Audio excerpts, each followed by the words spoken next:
We are live now. Yo, check it out. It's your boy DGL7 today. I have a very special guest. I've actually been looking forward to this one quite a bit. But I'll let her introduce herself. Go ahead. My name is Christina Khalil. I'm in New Jersey. I'm running for U.S. Senate against the corporate duopoly machine. So in New Jersey, we have Republicans and Democrats, but it's really a one-opoly. It's a purple machine against the entire state of progressive citizens. They do not believe in progressive values. When I started my campaign, I did start as a progressive Dem. I have spoken to other progressive Dems, and they actually pushed us all out.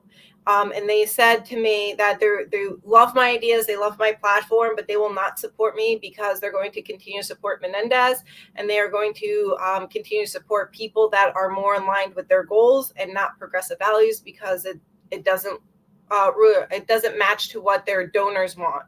So then I was put into a cross point because, all the progressives are just like, well, we want progressive values.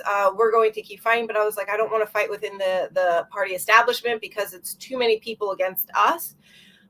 So then I actually met up with the Green Party. We reached out. Well, they reached out. We communicated. I had an interview. They vetted me, and I got the nomination. And then Madeline Hoffman, who was the previous Senate candidate, she passed the torch to me, and she endorsed me. And she's proud that I'm running. And she's also part of the team. She is my international coordinator.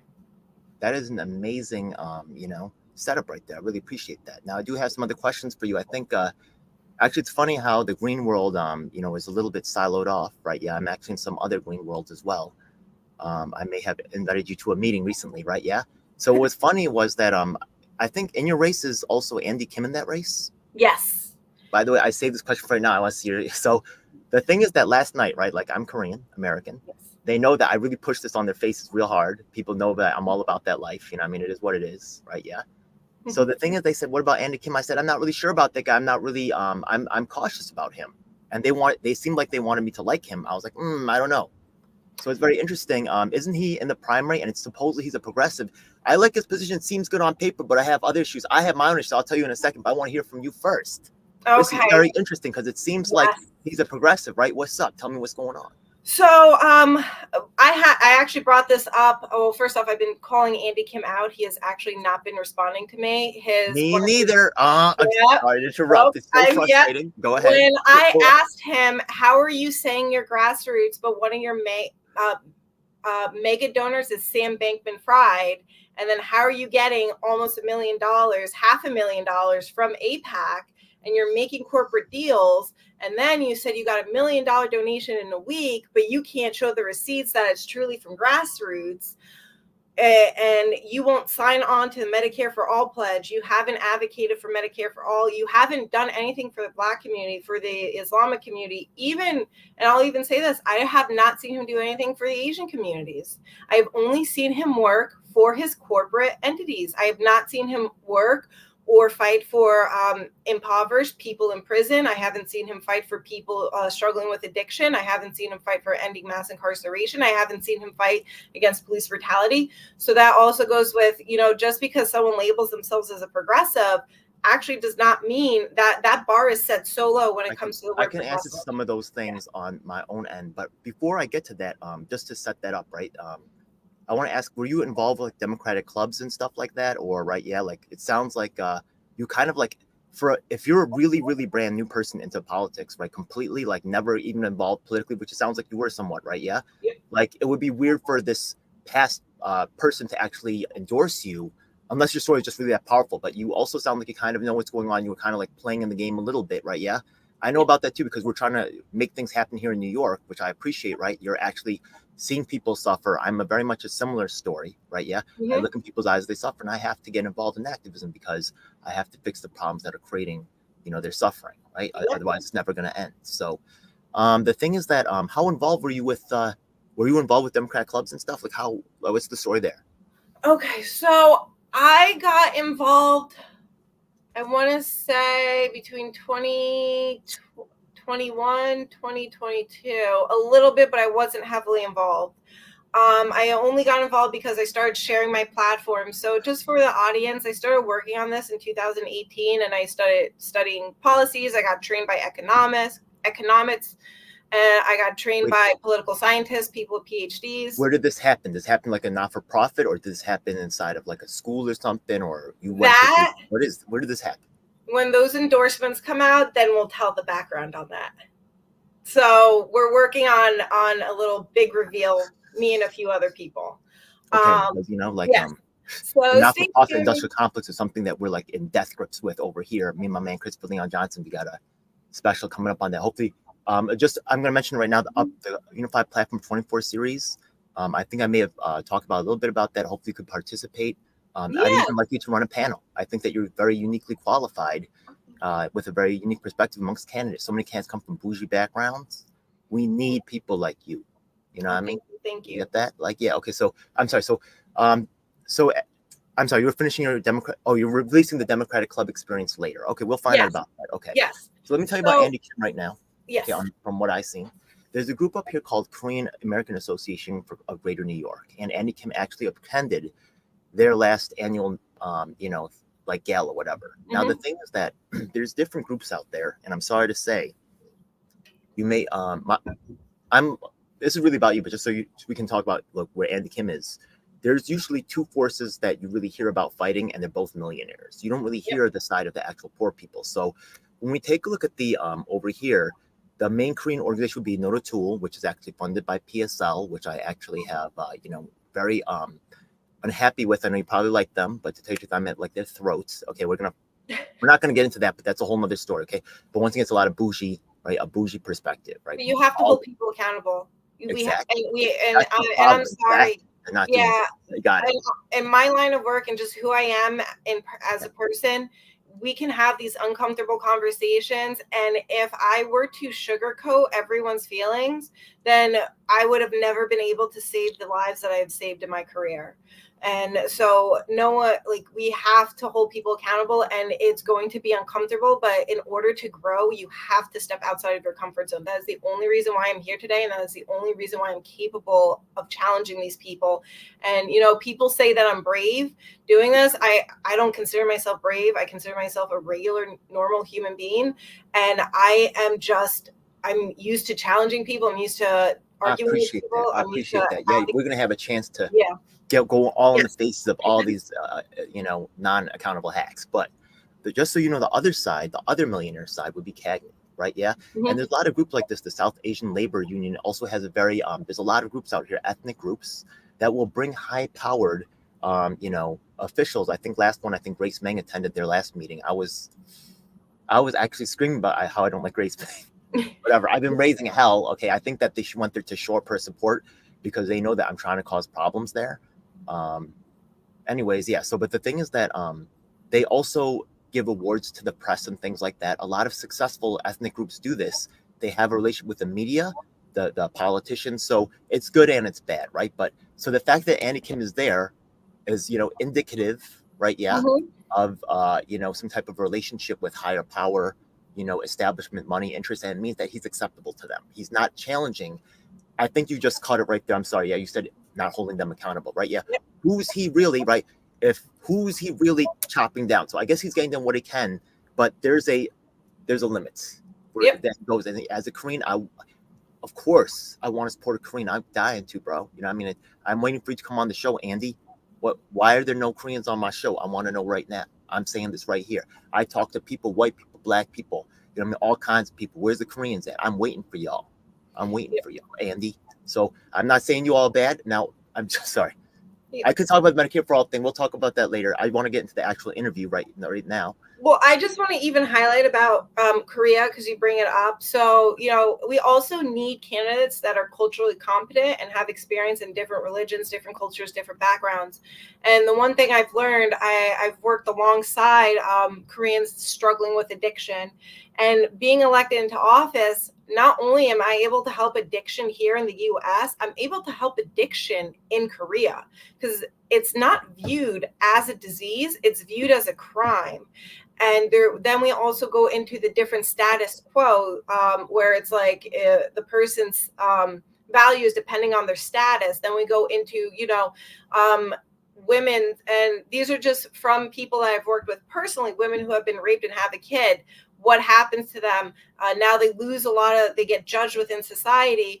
And a lot of women, even one woman, a much elderly woman, she explained how she had to leave her daughter behind to come to America and pretend she didn't have her, but she had to secretly go back to Korea in order to visit her child. So how do we elect people? And we need to, when we're speaking to different platforms, I even said this with people in Uganda, like, there are addiction problems, and that's not something to be ashamed about. There's mental health problems, that's not something to be ashamed about. The expectations for the citizens to work to live up to these certain standards are very unrealistic. The suicide rate is very high. Just so you know, actually, one of the president's candidates I'm talking to, he's actually a citizen of Korea as well. He's actually a white guy. His wife was Korean. I'd love to do a panel discussion with you. I know there's a lot of Korean voters in New Jersey. I know that's a heavy. I'd like to have a discussion panel. I would invite Andy. He can show up if he wants to. He probably won't, but he's invited. Maybe he will show up. It's voting season. We could talk with the community about issues that's going on there, right? So yeah, and I would honestly love to. And we're gonna set it up. Yeah, and then, like, so, just to share. We'll talk about that later. Let's chop right now to the interview right now. I don't want to go too off script. The interview, just so you know, all the questions are the same amongst the candidates. The first half of the interview, we learn about yourself. So, right, you could go into policy, but really that's going to be for the second half of the interview, as we really touch on the policy. So the first interview, we really want to understand who you are as a person. The first question I'm going to ask is, people get involved politically for different reasons. I already know the story a little bit, right? Yeah, because I watched it, but people get involved politically for different reasons, right? Yeah, and maybe we'll find out new things. What's really your beginning of this whole political journey? Okay, so I'm a first generation Egyptian. I grew up in foster care, and I was also a homeless teenager, and I was homeless as a young adult. And it was, they say if you work hard, you do good, you're going to get rewarded, you're going to be able to do everything you need to do. And, as I got older, that was the biggest crock of ish. I wish you. Oh my God. I'm sorry. I love it. Oh my God. Keep going. Oh my God. And you're right here. Go ahead. Yes. And just being exposed to different people, and just being exposed to different worlds. There are worlds that people would not want that I would never wish any 16-year-old gets exposed to. I don't wish even homeless people get exposed to, or anyone in the poverty line be forced to, like, go down certain roads. And, for some reason, I was involved in certain lives, but I was also protected within the lifestyles. Like, people really took care of me, and people said, Christina, you're not doing this. Christina, you're not doing that. You're in college, you're going to go finish college. Like, we're going to take care of everything. We'll take care of you. And, I never understood it. And then when I got much older, I'm not that much older, but I'm still much older. I realized what a blessing it is. I didn't get my safe home until I was like 24, 25, my very first safe environment. And I'm actually still in the safe environment. And when I moved in here, and I was able to, because there's a difference between living and surviving.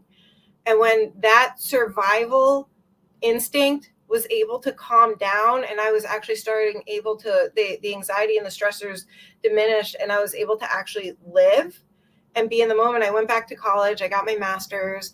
I'm working on my third license right now, and I'm actually working on my fourth license while I'm doing all this.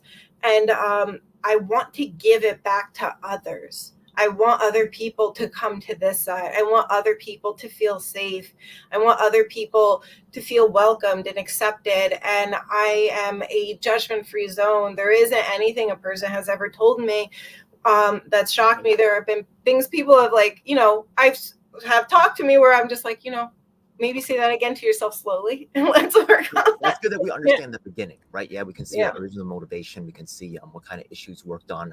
What's the first political activity that you did? I would have to say it would have been policy writing.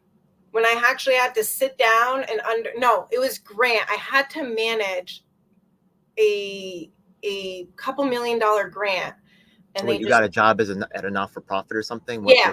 Yep, I got a job at a not-for-profit, and then the girl resigned. And then my director said, you know what, Christina, I trust you. Here's a grant. So I actually had to read up the grant, understand what we were doing. I had to report to both the state, and it was federal dollars too, the state and the federal people every 2 weeks. And I had to do the research. And doing that, I learned how from federally we connect the dots to an individual person.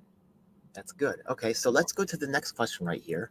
The thing is that people come to this, you know, anybody could be a candidate, right? Yeah. But the thing is that people have different accomplishments, right? That are, and some people say, like, you know, I'm proud of my kids. We're actually going to ask something that's more relative to the job, right? Yeah, maybe it's a managerial thing, maybe it's passing a policy or a law or something.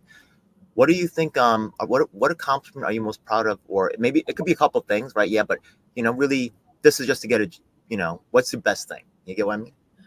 I have to say, you know, being able to use my experience in my place to save lives. And one of my favorite memories is like seeing families be happy when they get reunified with their loved ones after whatever trauma we're going through, and seeing people come out. Like, I'll see people in the worst case scenarios. I'll see people where you know, where yeah, I'll even say, like, you know, to myself, I'll never say it to a client or in the community, anyone I'm working with. In my head, I'll be like, you know, I have no idea what the hell is going to happen. Excuse my language, guys, but I'm going to give it all. And if it doesn't work out, at least I could say I tried my best. And then, like, we put in, because their people are so hungry to do so well.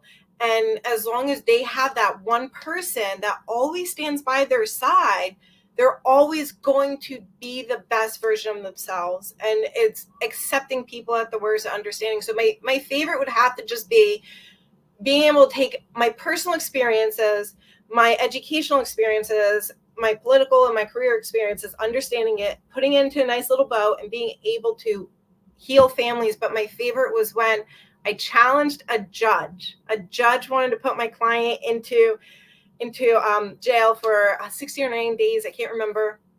And it was pure racism. It was black and white racism, because it was nonviolent. The person missed 2 days of group, and the judge just wanted to send her lesson. And I was just like, bro, like, you know, I don't want people here when they're sick. She was right to miss 2 days of group, you know? And I was able to challenge him without mentioning, because I got very emotional. I got very heated. And I was able to, like, take that deep breath, calm down. I didn't have to mention race. I didn't have to mention anything. I challenged him on his, through an intellect dialogue, through research, to say, like, look, this person was doesn't being belong. inconsistent, right? You could just show clear evidence of Yep. inconsistency. Yeah, that's good. Like, okay. And even the lawyer thanked me. The lawyer was just like, I had no idea how to do this, and you just came in. He dropped the warrant, said she won't go to jail, and then he transferred. What? Like, look, you worked around a lot of people with trauma and stuff like that, right? I've taken a lot of people that tell them straight up, like the lawyer, like, nah, like, you got to learn your own case. You know what I mean? You're a lawyer. He could help you, could advise you, counsel you, but that's not his case. That's your case. You know what's going on. Do not trust your lawyer to know what's going down. This is your ass on the line. You know what I mean? He can go home after this, not you. You know what I mean? This is your case. But you know what? It wasn't even the lawyer. A lot of people I know were disappointed by the lawyers. Yeah. It was the lawyer did not know what to do in that, because the lawyer didn't have that background that I had. And he was trying his best. So it's not like he wasn't doing his job. He was trying his best, but he's like, I don't know what to do. And she called me up crying, and I was like, just give me an hour or two, just stall it. Just give me a little bit. Let me get something together. And it was just being in that moment. And in that moment, I was able to deliver. You know, just because someone's a lawyer, like, that doesn't mean to me that they're good or bad. Yes. But it definitely doesn't mean they're good at all. Like, I'm really, like, there's a lot of trash lawyers out there. So. Yes. You know, so I don't really give a yes. Like, just the fact that someone's a lawyer doesn't, a lot of people, like, that means something to them. To me, like, there's not saying that you couldn't be a good lawyer. There's good lawyers out there, but a lot, you know what I mean? That we're gonna see what And you you know. know what? We're And gonna I'll see. even say this because, I have the privilege of Yeah. now being alongside lawyers instead of, lawyers defending me. I'm working with them. But they let me in on a little secret. They were just like, look, sometimes you get a client and you have to make a deal. You say, okay, the next 3 will give it your way, and then the next 2 you give it my way. You And this is, exactly. yep. And then, but We're dealing and with it's that. Word yeah, up. it's not conspiracy theory because these are what lawyers have told me. Oh, oh my God. Well, that's crazy, but we Yeah. definitely experience. We definitely talk about it all the time. There's other things going on. After this is over, I'll get to some more. I'll get after the technical interview is over, then we'll get to like more freestyle. Yeah, but Yes. let's continue on. So the thing is that different people have different ideologies. You'll hear like, oh, this person's a socialist or capitalist or moderate or centrist or whatever, conservative. Do you have a certain political ideology? You know what? It's not disrespectful to anyone when I say this. It's I'm very solution focused and common sense based. And I want to find the answer quickly, and how is it also least harm to the majority as I find the answers. So that's my ideology base, and I even like all my policies. Like I was supposed to update my website 2 weeks ago, but I have multiple different professionals. Like I've sat down, I've given people like educational presentations on this is why I think this way. This is what connects my brain. These are the backgrounds and the research that I live by, and then with all that, so like people will challenge me on my policies, and I've continued to be challenged recently. So I'm like, okay, well, since you brought this up and there's a loophole, like I'm not someone that gets offended. I love constructive criticism. I love to grow. I want everything to be perfect. So they'll be like, okay, I've still been working on my policies to update the website. I'm just like, I like this, and then I was like, I want to redesign my website. So You can use like Wix or Dude or something. You can just actually like get it all under control yourself. So really, make sure it's all. I mean, the race isn't, the general isn't for a while, but we still gotta get past primary. When is the primary for you again? I skip the primary and go to the general, but the Oh, primary, because they're in the green. yeah, Right. yes, Okay. Are you because guys on the ballot? I'm working on signatures right now. Anybody in New Jersey or New York that want to collect signatures on weekend, please reach out because And when are they due? I want to submit them in May. Okay, cool. I might actually we're gonna talk about that later, okay? But that's cool. Okay. Let's move on to the next so the ideology thing, hey, I have a similar outlook, right? Yeah, I'm actually an anarchist myself, right? Yeah, I just whatever the rules you're making up, right? Yeah, like I'm really what the rules are enforced on the poor and made exceptions for the rich. 1000%. You could say whatever. I'm really just like, sure, okay. You know what I mean? Like, let's see how you treat your boss. Shut up, you're lying. Probably, I mean, you ain't got the balls to hold your boss accountable. Well, Biden proved that when the cocaine was found in the bathroom. Oh. And he said the investigation's closed. You just proved the war on drugs is only for the marginalized and poor people, the poor whites and people of color within the marginalized communities. It was never for people who are actually within, that have money, that have status, that are part of the 1%. You just proved that black and white. Okay, you're absolutely right. Let's move to the next question here. Now, the thing is that sometimes people are influenced by someone, like politically, they have like maybe someone who inspires them, or maybe it's a couple of people, but who's inspirational to yourself? Gosh, politically, he's not a politician. Could be anybody. That's fine. It could be a fictional character, whatever. I don't care. Yeah, just whatever you like. I would have to say, because I'm also disappointed in him at the moment too. Jon Stewart. I've been like tagging him. Okay. Yes, because he tells it like it is. Okay. But I want him to come over completely to the left side. And he's tough. He's fair, and he's consistent. And how is he not coming over to the left side? Can you give an example? He's still a Democrat. And that's an interesting claim. Yeah. Okay. Hmm. And I Okay. want, I do, and we have been, a whole bunch of people have been reaching out to him on Twitter to at least like have an interview with me to get to learn about my policies, to try and get at least one single endorsement, because he preaches. So at the same time, I'm starting to like see people for who they are, because like I did look up to Bernie Sanders at one point, and then I found out, he was a fraud. I did like the fraud squad. I mean the squad, and now they're a fraud squad. You know what I mean? I used to believe in these climate organizations, but none of them are calling or speaking out on the genocide in Palestine, and none of them are talking about the climate damage that's going to be happening for decades down the future. So it's hard to really like look up to people when so far everyone's been extremely disappointing and everyone's true colors have been coming out. There's going to be more colors coming out. You're about to find out. But There's a you know whole after show. We're going to talk about a whole bunch of crap, which is interesting. Next there's one person who, she's not famous, but she has challenged me in my growth, and her name's Deshonda.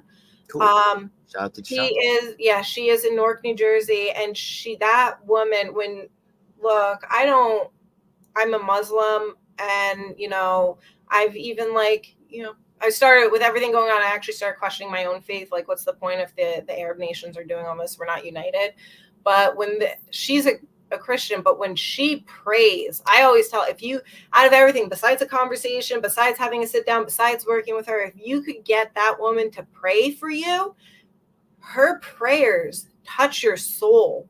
Like, you get goosebumps all over your body. You feel it in your soul. She is a powerful woman. And I sat down with her one time. I was like, well, I want to run for office. This was before 20. She was like, and why the hell can't you? And I was like, well, she's like, look at all these people in there. She was like, you can do it. You can do it. And she gave me that courage and that strength. So she's not famous. She deserves to be because of all the work she's done within the communities, but she's who I look up to. She is one phone call away. Cool. Okay. Good to know. All right. So now let's is there anything else really want to ask about that for a second? Okay, if you had some people have, I guess we're getting in touch a little bit on policy. The policy questions really start with my partners first, but do you have like a certain specialty? Like, I guess we talked about your healthcare or your empathy and stuff like that.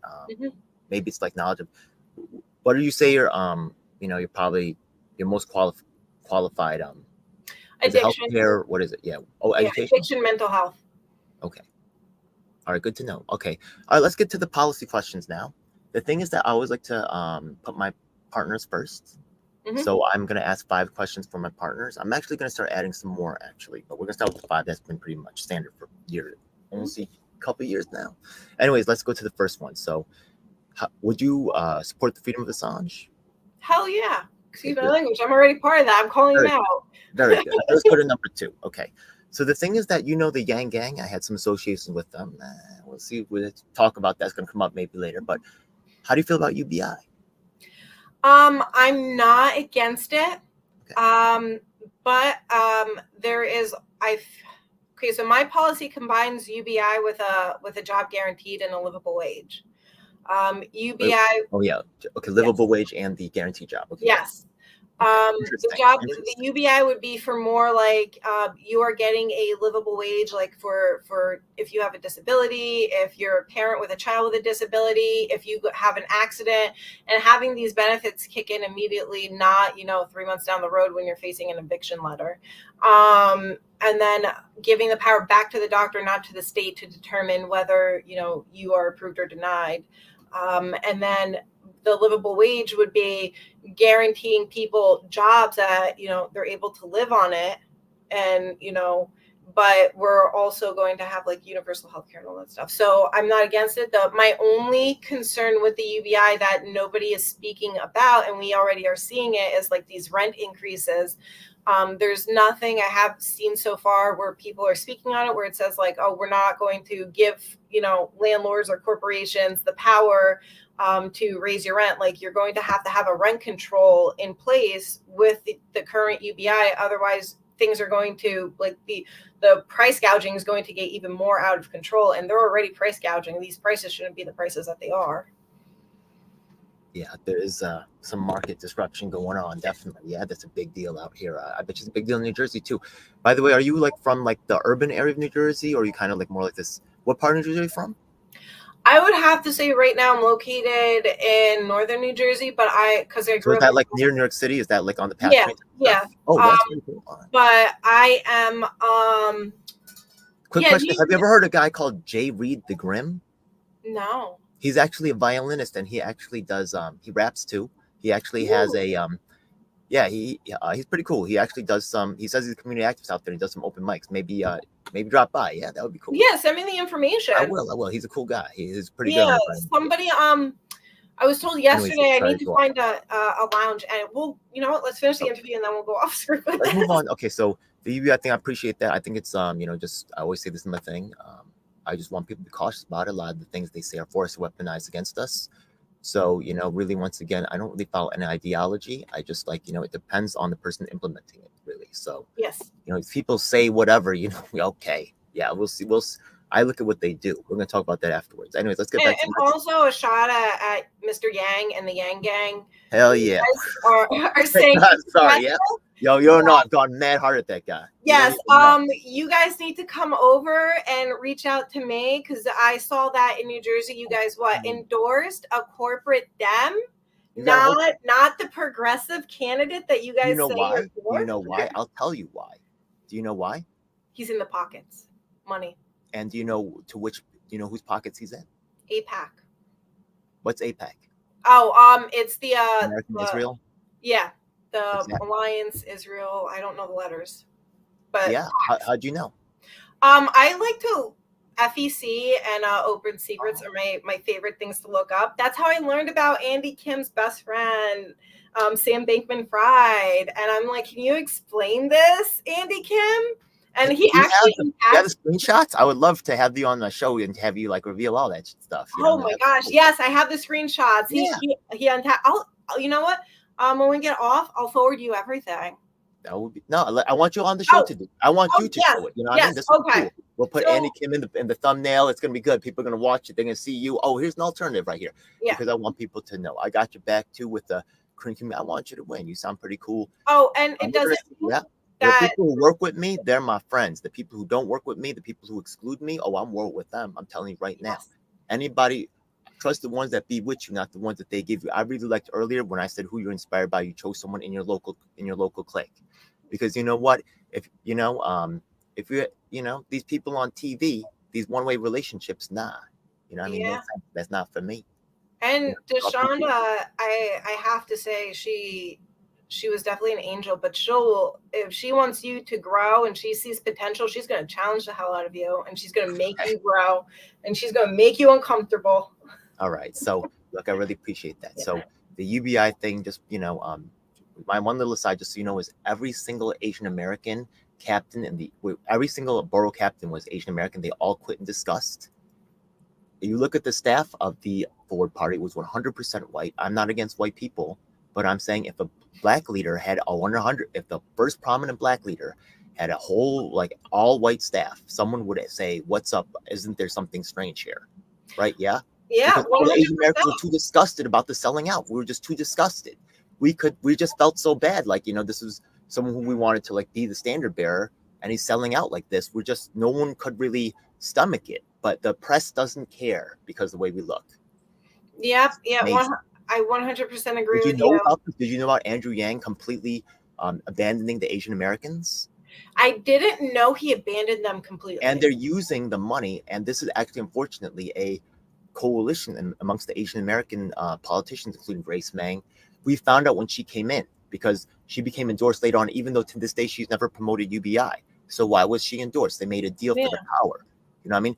And he's endorsed Suraj Patel, the Democrat, right? Exactly, because of he's the progressive that supports Israel. That's his only, look it up. That's his whole shtick, right? That's why he's supporting a Democrat, even though he's third party.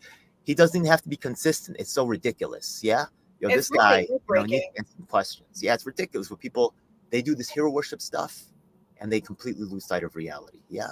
Yeah. And you know what? And And I want to encourage people, and I know it's great when we have people that we look up to, and people that look like us that are in office, but I encourage everyone, if you are not able to challenge a person and have them explain or hold them accountable, that's not somebody that you can look up to. Oh my God. At the end, I'm going to show you this video by Muti. It's going to blow your mind right here. But we're going to move on, okay? So now the next partner that I have actually is, I'm going to tell you honestly, the trans community. Now, the thing is that I am a trans ally, just so you know, whatever you feel about it. But this is going to be hypothetical questions, you know what I mean? So we know that trans people face a lot of discrimination on the job. They will be, people will say, oh, you're weird. I don't want to give you a job. I get it. I'm not saying I approve, but I get it. They also face a lot of discrimination in housing, right? So the thing is that we look at public housing, the group that I work with, and we see that let's suppose, okay, this hypothetical question, 10% of the people applying for public housing are trans. Okay. We know that, by the way, this is done for Medicaid to make sure that there's compliance, right? With, you know about this, right? Yeah. So they do track this. And some industries do not track, you know what I mean? So anyways, so 10% of the people applying for public housing are trans.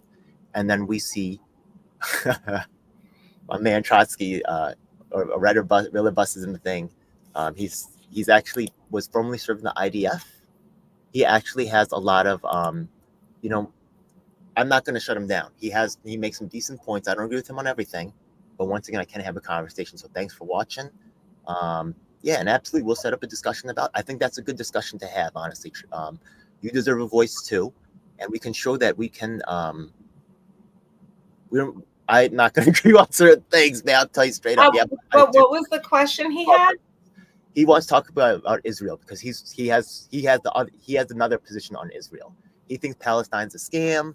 He thinks that he makes some decent points about how Jews were moved out of the Arab countries and stuff. So there's some valid stuff that I completely think needs to be addressed there. I'm not going to am I going to say Palestine? There is some scam going on, honestly, right now. We're going to talk about that later, though. We'll close this down. We're going to set that up. Okay, we're going to set up a panel discussion, not just with her, but we're going to look for other people in the community. All right. Thank you for interacting. All right. My only viewer right now, but trust me, a whole bunch of green people about to watch what's going on because I got a whole circle. They was up late. You know what I mean? I'm talking at that meeting last night. Was it last night? I invited you to another meeting. Anyways, we're going to talk about that later. But okay, so 10% of people apply for the housing of public or trans. Only 2% are inside. We asked them what's going on. They said we're getting beat up, discriminated against. Okay, there's no law saying that you can discriminate against trans people, but yet we see this discrepancy. What are you going to do to help this group get fair access to government services? Okay, so the first thing that I'm going to do, first off, I want to say Democrats do not actually support the LGBTQ community.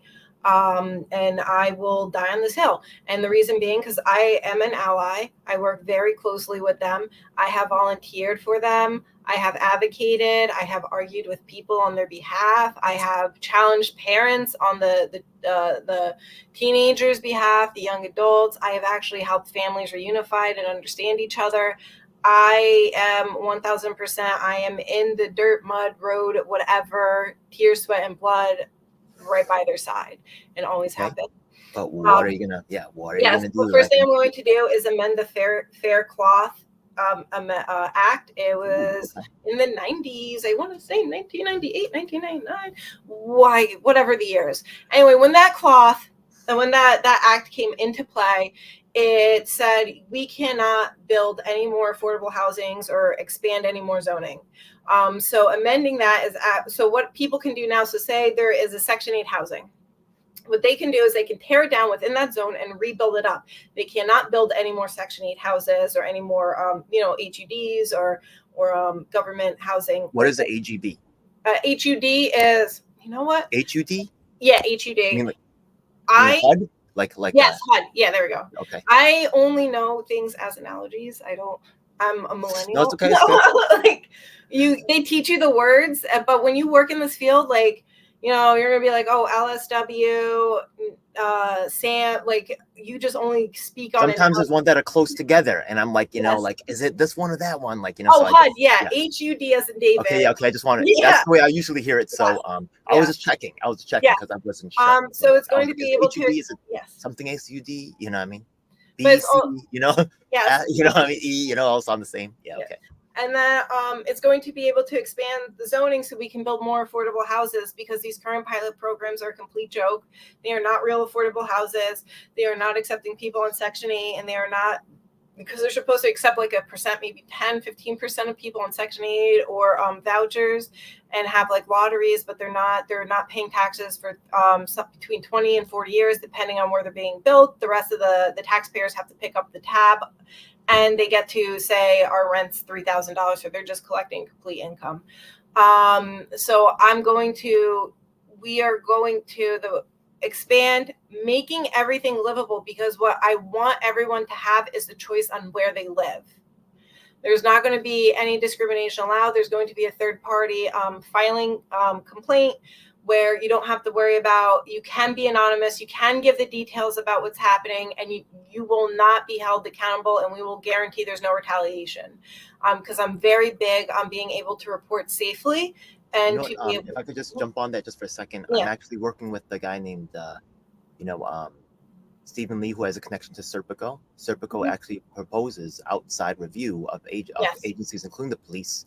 We're trying to get this done for something called CRB, Civilian Review Boards. Oh, I know that. I'm Yeah, a big advocate typically for here that. in New York City, a lot of the here with the, I don't know about New Jersey, but they're all political or organizational appointees.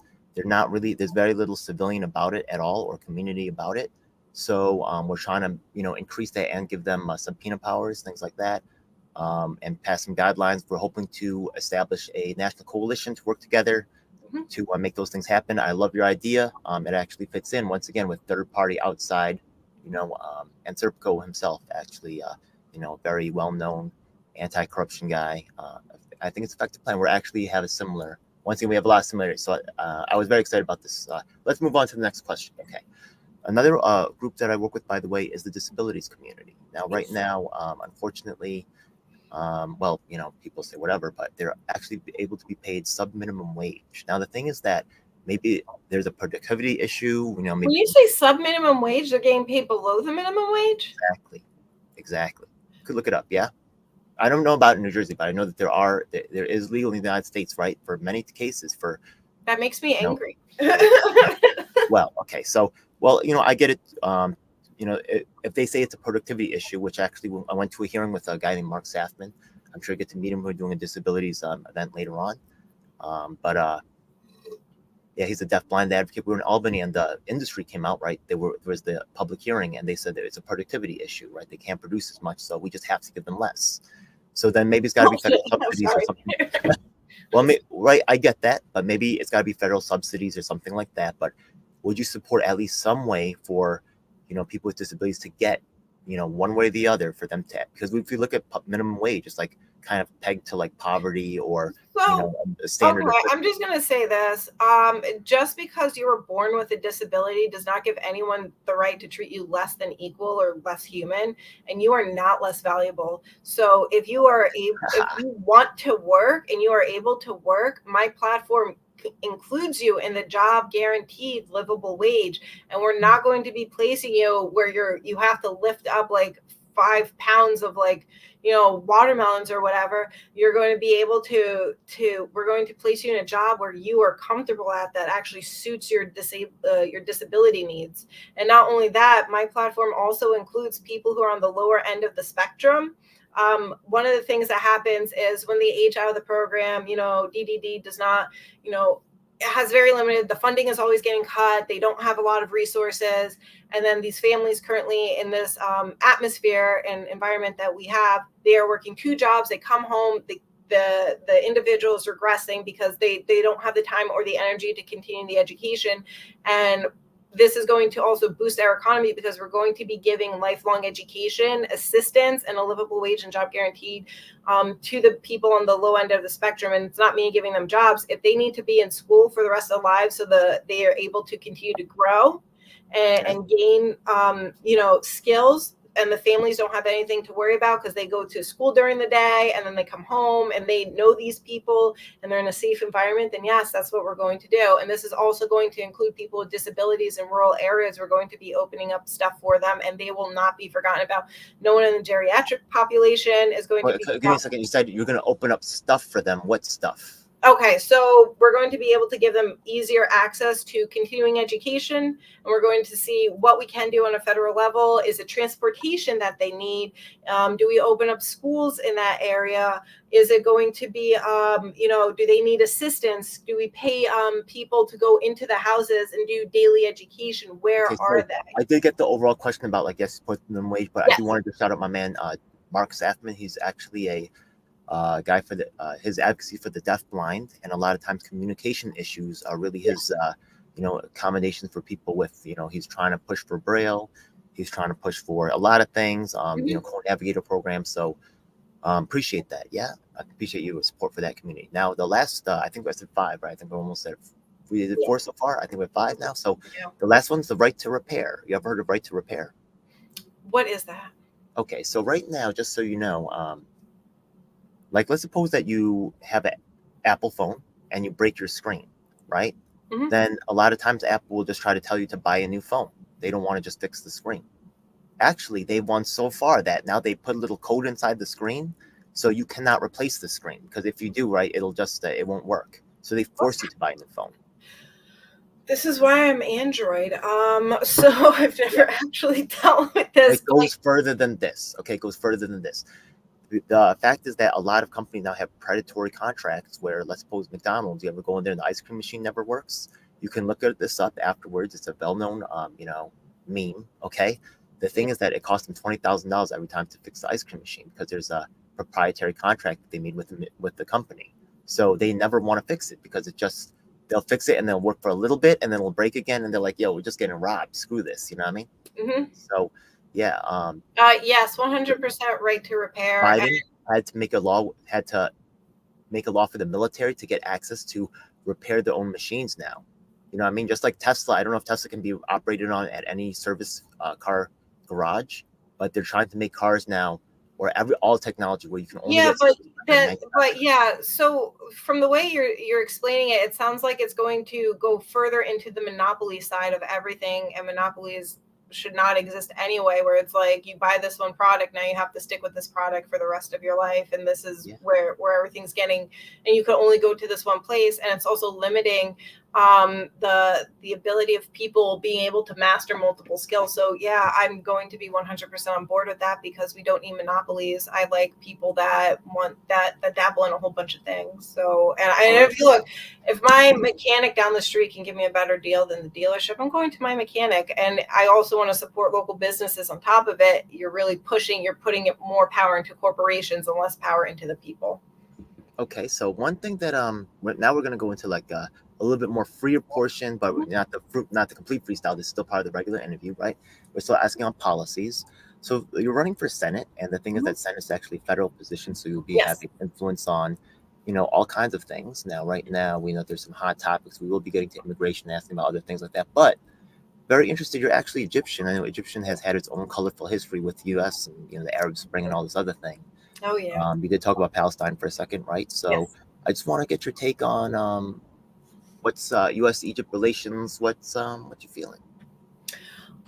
Look, going into office, Egypt has a lot of issues that they have to work out. But I'm going to be challenging Egypt in general when elected, because they have to, they got to get their head out of their ass. Excuse my language.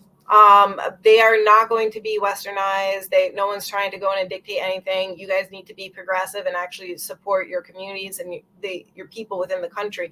And you cannot be attacking people for free speech. You cannot be. We need more protection when it comes to well, before I go into that, I'm not going to go into that, because there are, but I'm going to be challenging their government and a whole bunch of other governments. You got to start working for the people. I'm not going to sit there. I'm not going to coddle you, and I'm not here to be your friend. I'm here to do my job, and I'm here to work for the voters. And I need this to be everyone's place. Yeah, I'm working to end multiple genocides going on. I'm working to fund solutions and develop solutions, and I'm working because what a lot of people don't realize when it comes to the United States is the United States is a very special country where we actually we are the melting pot. And yes, the United States does owe reparations. Yes, the United States has a horrible history, but it is also a melting pot of so many different ethnicities, so many different races. So we are a mix. So we have to, as American leaders, have to represent everybody in this country, and we need to be on good terms because we have people who have family in every single country, and we cannot say that your family has no value, that we're not going to get along with them. So we need to challenge the countries to be better. So I do appreciate that answer. It's a pretty, I would have to agree so much. Yeah, but let's go on to other things that are the hot topics of the moment, right? Yes. Our Palestine and also the what is it, the Russia-Ukraine thing. What's your take on those situations? We need to pull out and we need to cut funding immediately. And you know what? You cannot commit a genocide in order to get land back. We cannot continue the colonial invasion, the colonizing, the massacres. Innocent people do not need to die. And even Einstein. Do you have a side for Russia-Ukraine thing? Do you have a side? No, I'm on the side of the poor people because hell yeah. let me tell you, and my problem with Zelensky and the U.S. And Putin has acknowledged it a little bit in his interview with Tucker, but still with Putin, you guys are sending poor people in to fight these wars, and you guys are eliminating families and bloodlines, and for what? Just so you could build properties, just so you could have a nice beachfront. These people, it's not that when you are surrounded, and unfortunately this is my line of work too, when you are surrounded by people that experience the death of a loved one, loved ones, it doesn't matter if you paint them as a hero and say, oh, he died as a hero fighting for his country. That person's not coming back. They don't give a shit at that point. They missed this person. That pain does not get erased. And then now you're just wasting these people's lives for no reason. And so we have to pull out, and we actually, the families that are alive, we have to start investing in repairing, and the poor Ukrainians deserve reparations as well. Okay. What's your take on the whole migrant thing going on right now? So when it comes to immigration, my platform is going to redesign immigration completely. The United States has always been a country about immigrants. So immigration has never been an issue. It's just become a political issue. And the reason immigration is so high is because the United States is going into other countries and completely annihilating and destroying them. So people have to come here because their homes, we destroy their homes, and now we're saying come to our country. Now the problem with immigration is there's no protection when it comes to applying for citizenship unless you are very well connected or have money. It's very hard to do and nearly impossible. People want to work. When people come here, they aren't able to work immediately. They are actually placed on hold 6 months to a year. And then whoever brought them here has to actually take care of them and pay them, and the government is responsible for them until they're legally allowed to work. With the job guarantee and a livable wage. That's such a bad idea. Like, you know what I mean? Yeah. Because the thing is that they're going to have to, during that year, they're going to have to find a way to work off the books, and you're not going to get your taxes. Yep. So that's just the dumbest shit ever. Like, y'all need to really just, what are you doing? Yeah, immigrants. Yeah, immigrants. My take. Yeah, this is just good stuff. Yeah, immigration is not the issue. It is the politicians that are the issue, and they're making immigration the issue, and they're creating this division. And we're going to be using the community with the job guarantee, developing, all the communities are going to have get to know your neighbor jobs, where the community members are going to help the immigrants help build their resumes, because when they come here, no one really helps them build their resumes. Help them find a job, people that are going to advocate. This is how help with filling out their papers, help with opening up a bank account, help with learning how to pay taxes, help with a whole bunch of things. And because our politicians have done everything to divide us, that we need new leaders to unite us. And that's how we keep this country strong and moving forward, is through unity. Okay. So Sometimes there's this they say it's a big deal around politics thing, right? This economy stuff. What do you have any particular feelings about economy stuff? what do you, when like the US dollar? Could be trade, could be how the inflation could be, right? A lot of Okay, so I'll just say this. We do not need to be paying FICA taxes. We do not need to be paying our student loans. We do not need to be paying a few payroll taxes. Those are all literally wasted dollars that do not get recycled. And again, that goes into the people who have worked in Washington and on Wall Street who have trained me. And there will be a coming out party on who they are down the road, hopefully shortly. But we are going to be lowering state taxes, removing some of the federal dollars. We're going to be, and you guys will get more money. Our government likes to waste our money. And one person that is endorsing me, he said, they actually, in Washington, D.C., they sell shredded dollars. Like they shred the dollars. Yeah, I've seen those. Yeah. And they sell them in the pens and stuff. I used to have one of them. Yeah, well, when we pay like for student loans, that could be completely canceled because that has already been paid. So the best analogy when it was explained to me when it comes to payroll tax and the student loan debt that we're supposedly paying, imagine a water in a bathtub going in, and imagine that water, the drains open, that it's gone. We are wasted. They just want to make us poor with that. So just removing that, and then that's going to help boost the economy, because we don't want the 1% hoarding the money. The people who actually boost the economy and run this country are the working class people. We keep this country floating, because without us, there'd be no corporations. Without us, there'd be no even universities, nobody to teach. Without us, there'd be no politicians, no leader in this country to run. So this country needs us. We don't need them. And that's why it's very important that we unite. Cool. All right. So let me think. There's one of the big expenditures for the country besides the military, which we already talked about, is the was it the like entitlements, welfare, social security, things like that. What's your take on those type of things? Okay, those are not entitlements in my perspective.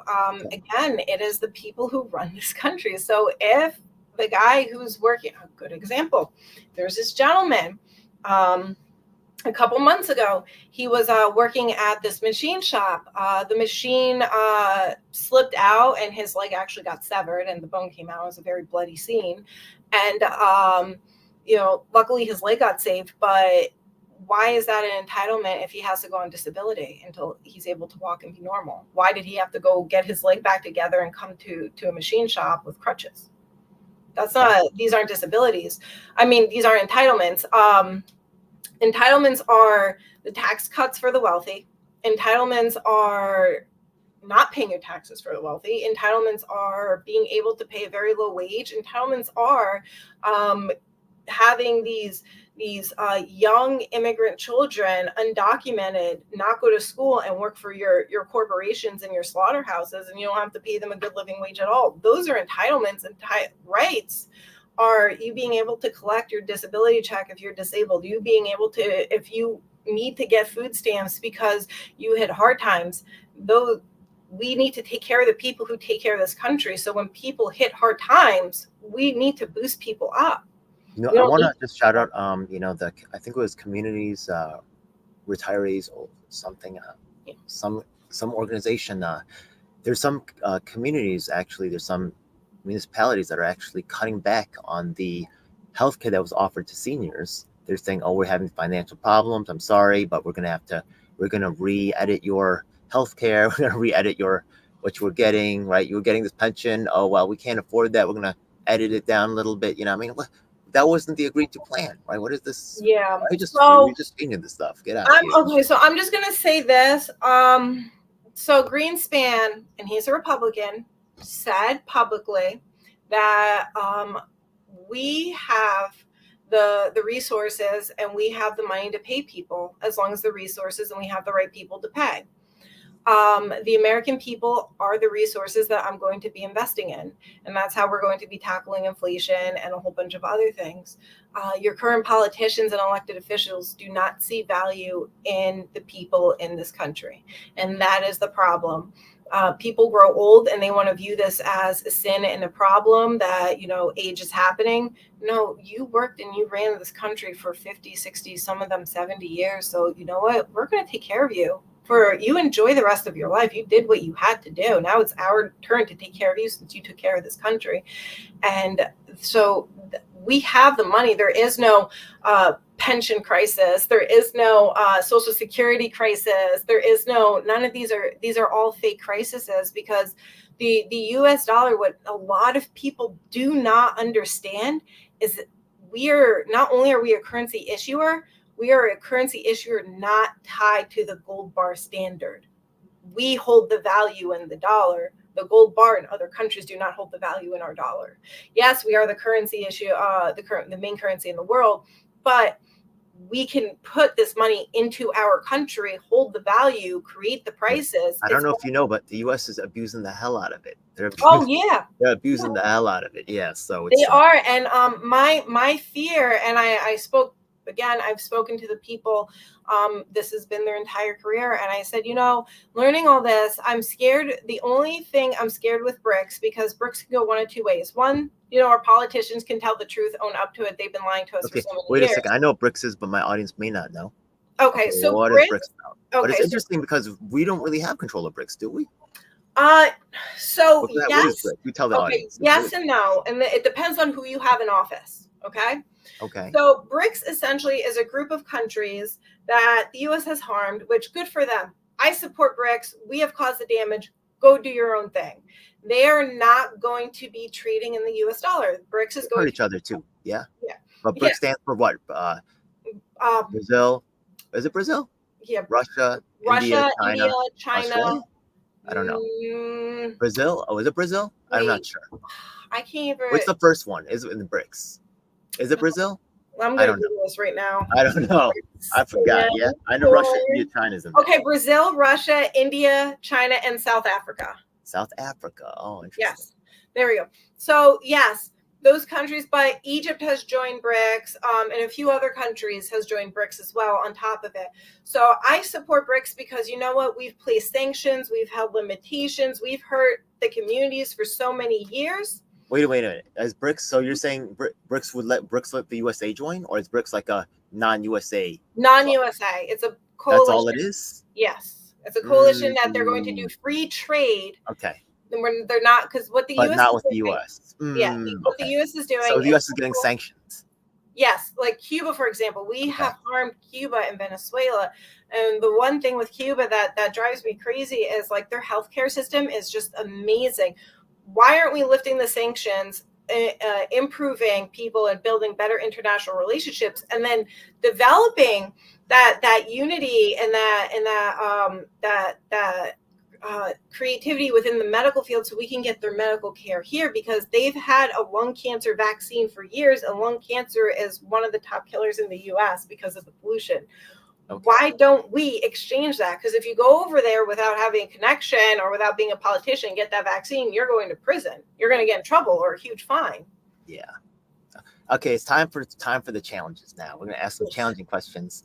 Okay, so bam. Okay, the Medicare for All. I used to support it actually, but now I don't anymore. Yeah, and I'll tell you why. Right? Which Medicare for All? What do you mean, which Medicare for All? Is it Bernie Sanders? Is it Howie Hawkins? Is it Warren's? I just don't support any of them really, because honestly, I feel like they're all dominated by the doctors and the elites and the rich people. And the thing is that they don't listen to the victims. They don't listen to the people that are affected by it. You know what I mean? And it all feels real like inaccessible, and it really feels unfair. You know what I mean? Like, and I get it. Like there was a group called Whole Washington, right? Yeah, like the Red Berets and stuff, and they're nice, but I don't know if you ever sit in their meetings. It's all doctors, and when I get that they have a lot of money, so their group's going to do better. You know, I mean, I get it. So, They like to roll together because they can get more done. I get it, but it's okay to be part of the conversation. I'm here to exclude the doctors. I mean, of course, right? They have some certain qualifications, but they don't get to replace us. You get what I mean? Mhm. So Medicare for all, is it really, or is it Medicare like run by the bougies with their own perspectives and priorities? And if where's the poor people at? I want to know, like, for real, right? Are any of these Medicare for all that you just described? Are any of them having poor people really involved in the designing and the review of this program, or is it just some rich person's idea? Howie Hawkins has poor people in the review. Mm. And I'm sorry. Oh yeah, my God, we're gonna talk about I that in know, a I minute. know, I know. There's a lot of Oh, you do? yeah. So I know the understanding, but I had Okay, what is your okay? Well, I'll let you finish on this whole Medicare for all challenge thing. Okay, so Howie yes. Hawkins, I Okay. guess, is talking to So when actual poor people. I I guess. read, Okay. okay, Okay. so my Medicare for all, and I sat there and I read and I researched everybody's Medicare for all. The one thing I do have to say with Howie Hawkins that really astonished me, that threw everyone else out the way. And I'm not saying his is perfect because I have made additions to it with mine. Is it was community based. He wrote 10 years out, and it was a review board where people were in the communities were voting on it, were giving their input. That is the part I loved. Now, my piece on the Medicare for all is if, say, we go into universal healthcare tomorrow, Medicare for all tomorrow, we will never be successful in this country without free education, and it's continuing education. You can get a PhD, you can get a doctorate. And the reason being, if we went tomorrow, the entire system will fail. So right now, we've been fighting so many years for universal health care. And the system, I do believe that duopoly will give it to us just to watch it fail and say, now we have to go back to privatize healthcare. We will not be able to handle the supply and demand currently when it comes to universal health care, and because everyone's going to make a doctor's appointment. Yep. Just gonna ask. Okay, so look, I've been around the medical field too. I was working actually for several doctors. I worked in several hospitals, emergency rooms, and I also, worked for a law firm to accompany patients to doctor visits to protect them from the insurance industry. So, but I was excluded from a lot of conversations because I was poor, right? Yeah, and because other people were gatekeeping, like it was like an entertainment business where they were using the name to make money off of it, and they were actually like excluding the victims. And by the way, this is going on in the anti-war movement. It's absolutely disgusting. Okay, I'm not saying that white people don't get to be a part of it, but why is there a whole bunch of white people, right, with the token black people at these events collecting the money? And where's the victims at? And where's the perspective? They're saying certain, and they'll like lead a chant or something. I'm not mad at that, but why are you the head? You know what I mean? It's real weird. Yes. And that's where we're going to be uplifting the people, that the poor people within different communities, and boosting them if they want to be doctors, if they want to. Can you imagine they did it to black people? Can you imagine they had like an anti slavery thing, and it was all white people running the event and all white people collecting? No, and I want to like trust that me. would never fly. That would never fly. But it flies for us. It's ridiculous. Yes, 100% agree. And that's where the goal, we want the free education with the universal health care. And yes, this can be done. We can approve it. We can afford it. No one's the country is not going to crash. These are two policies that can happen at the same time. How do I know that? Because professionals have said this is realistic and possible. And these are people that understand our monetary currency system and have worked in DC. They said, yes, it's realistic. Are we going to do it? No, because it doesn't get the votes. Okay, so that's where I come in, because now I'm going to speak on the platform. You want a person in a nice little bow that says, yes, we can do this. Here's the evidence, whatever. But this is going to, because we're going to be creating more doctors, we're going to also have a third party complaint, because there is a lot of discrimination, a third party review board, because there is a lot of discrimination within the medical field. And you're always hearing the horror stories. We all have our own horror stories, and we're going to make it safe. And people are going to also have the freedom. If you go to one doctor and you feel like it's not, I don't like what you really said, or we didn't click, you have the freedom to go to another doctor.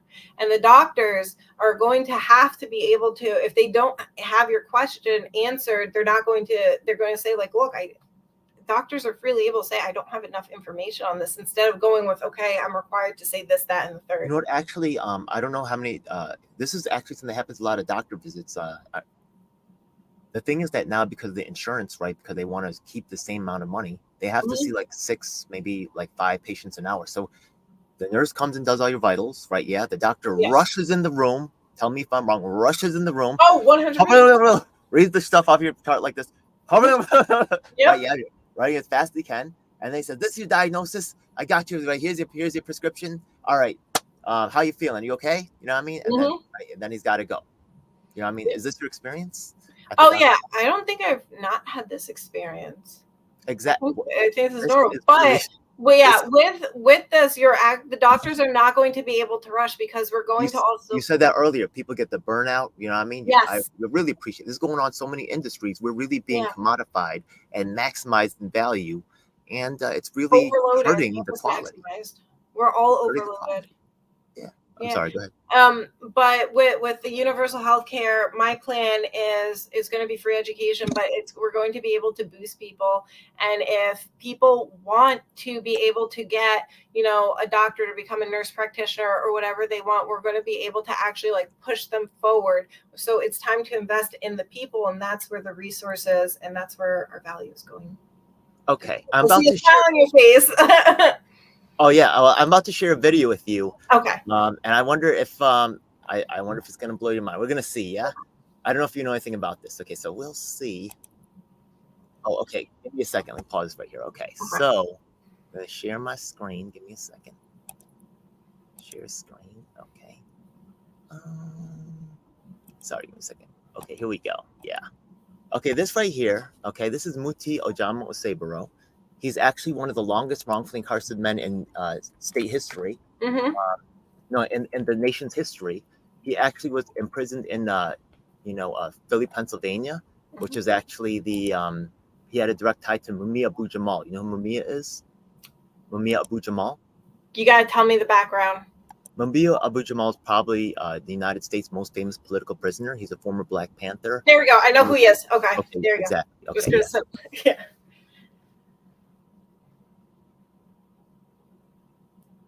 I'm not hearing anything.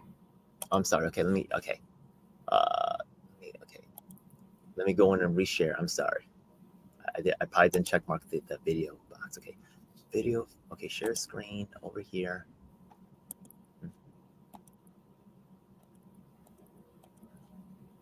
Okay, I got it. Okay. That's the only reason it's designed for. No other reason. To destroy you. Okay. Yes, sir. What are the circumstances that led you to come into prison? Okay, so the guys who actually identified him recanted their testimony, right? Yeah, so he should be freed now because they said that they were incorrect about what they said. And then so this guy right here, he actually went to Cornell West. Okay, and this is what he said right here. Yeah. By the way, do you have any I know Cornell West ran for the Green Party and then he left. Do you know anything about that, or do you know why that happened? I do know why. Why? But it's not. Oh, you do? Oh my goodness! I got to know. Yeah, no, but it's not my place to say. What kind of? No, I thought you were going to hold people accountable. I thought you were like, what's going on here? Yeah. So when it comes to people's but when it comes to people's personal lives, it's not my place. What personal lives? Yeah. So how is this his personal life? Yeah. Okay, watch this. Okay, ready? Yeah. Let's go. Very hard question. Yeah. It's about the People's Party. My question to you is that it's been brought to your attention that there's been sexual abuse, white supremacy, and misogyny within the People's Party on a national basis. And you haven't said anything. Is there any reason why you haven't said anything? Oh no, I stayed with them for 2 weeks. I said when I shifted from the People's Party to the Green and became independent, and I said one reason why I left is because there were internal struggles and unpeaceful behavior. So you say you're no longer with the People's Party? Oh no, I broke with the People's Party in June. June? Oh yeah, I broke there with June. Remember DJ L7 when he approached you about that in Queens? He shouted me out too. You heard that? That's crazy, right? Yeah, that's my boy. That's a guy in Philly. I got a lot of people all over the place. I've been doing this for a while now. Yeah. Anyways, right now he says, why didn't Dr. West publicly expose and denounce after being shown ample evidence of overall corruption in the People's Party, which he has agreed upon candidate, corruption in the form of sexual predation. And by the way, I was the former New York State People's Party coordinator. 14 states we were with that I told Cornel West personally about what was going on. Let's be real. People's Party was collecting $20,000 to $30,000 a month. This has been testified by other New York State coordinators. Where did the money go? They had so many celebrities, right? Yeah, they collected money for a long time.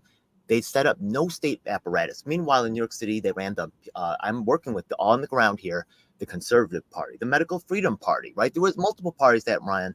The People's Party failed. Why? Because every time Nationals stopped them and they collected all the money. Cornel West, you left the party. You don't want to say anything. I'm sorry.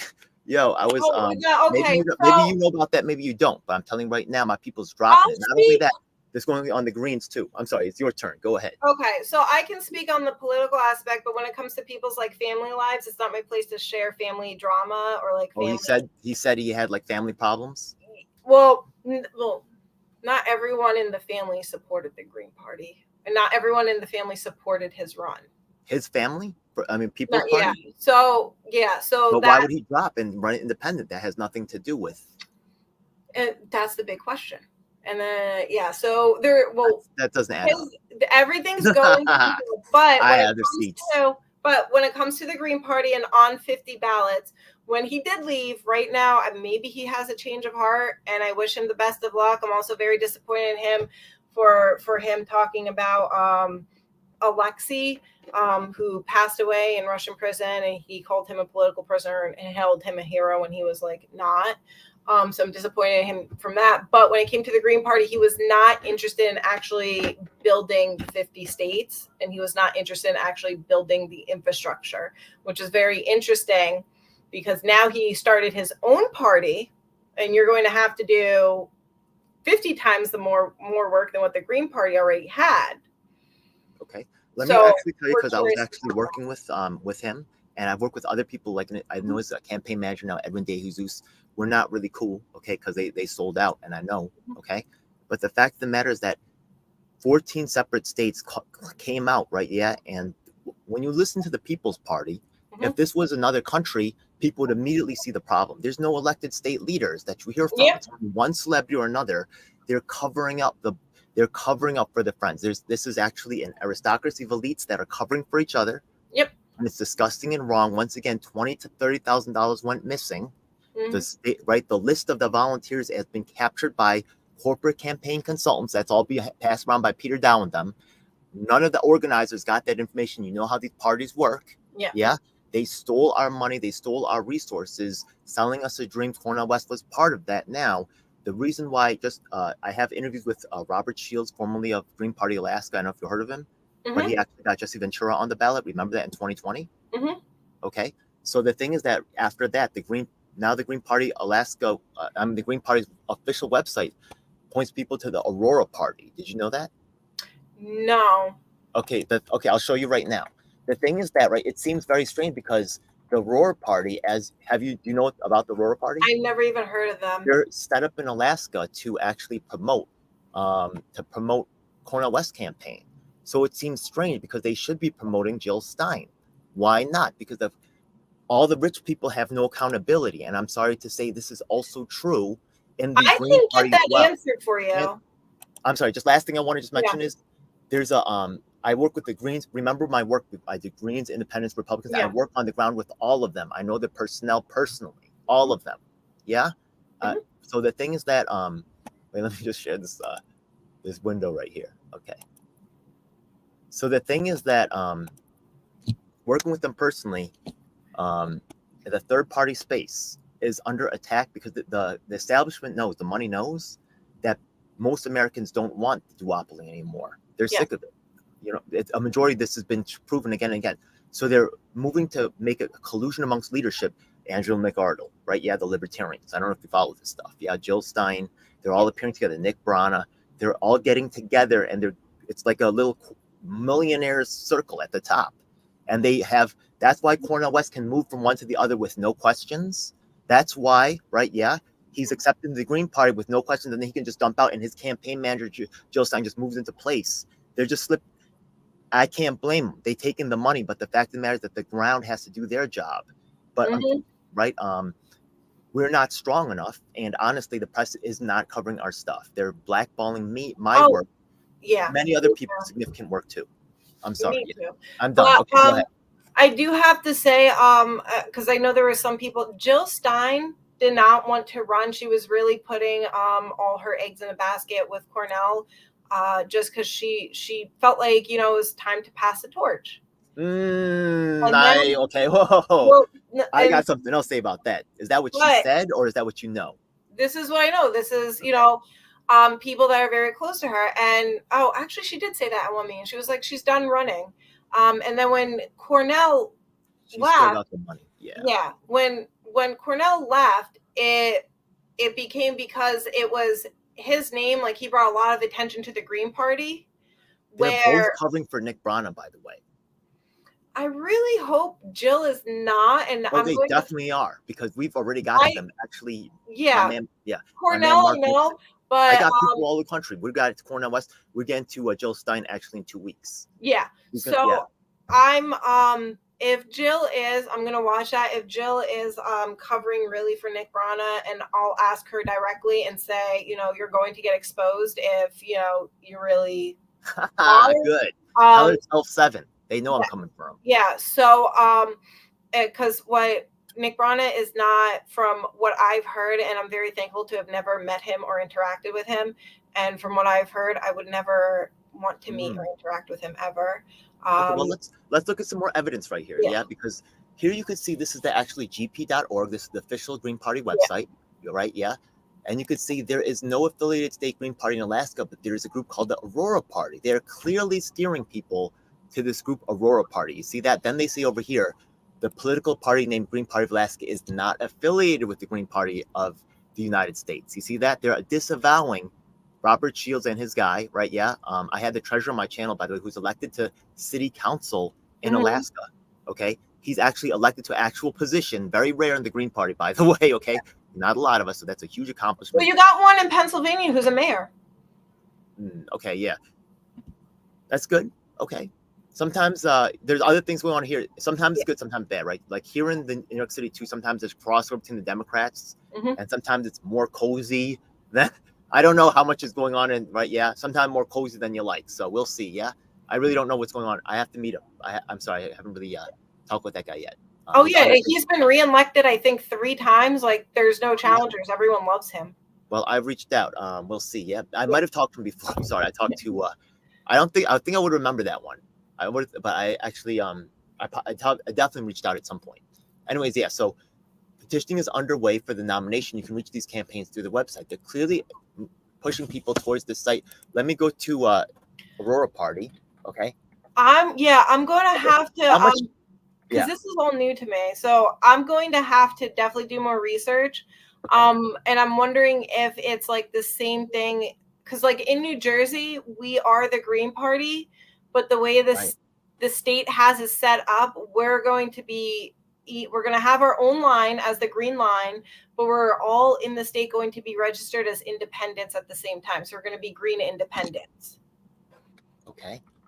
That's good. Actually, I've heard of, there's other groups doing that as well. I had a guy from Maine on. I had a guy from, I have another competing presidential candidate. The reason being is because federally they will not recognize the Green Party as an official party. So every I can only really speak on New Jersey. So in New Jersey, we've had people go to court to say, give us our own line. We want to have a green line. And we've had people challenge them. And yes, now we have our own official line on the ballot. Now we get to get our signatures, but we're still recognized as an independent, not as the Green Party. Okay. The Aurora Party you can see right here is clearly pushing Cornell West, right? Yeah. And there's really nothing about the Green Party here at all. Isn't that weird? Yeah, which is very weird. Screw the Green Party Alaska. Let's use this website which says nothing about the Greens and only Cornell West. Because you know what? That's what the money paid for. Yeah, I'm going to follow up with this. Yeah. I'm going to follow up with this because like that's interesting because technically, there are people pushing Jill Stein, but in New Jersey, we still haven't picked our nominee. But they're pushing this, right? No, it's the... I'm going to speak for New Jersey. New And the Jersey. consultants made a deal with them, and they locked out the grassroots, and they said, you know what, don't worry about it. You know, Cornell, we got this. You know what I mean? We take care of you.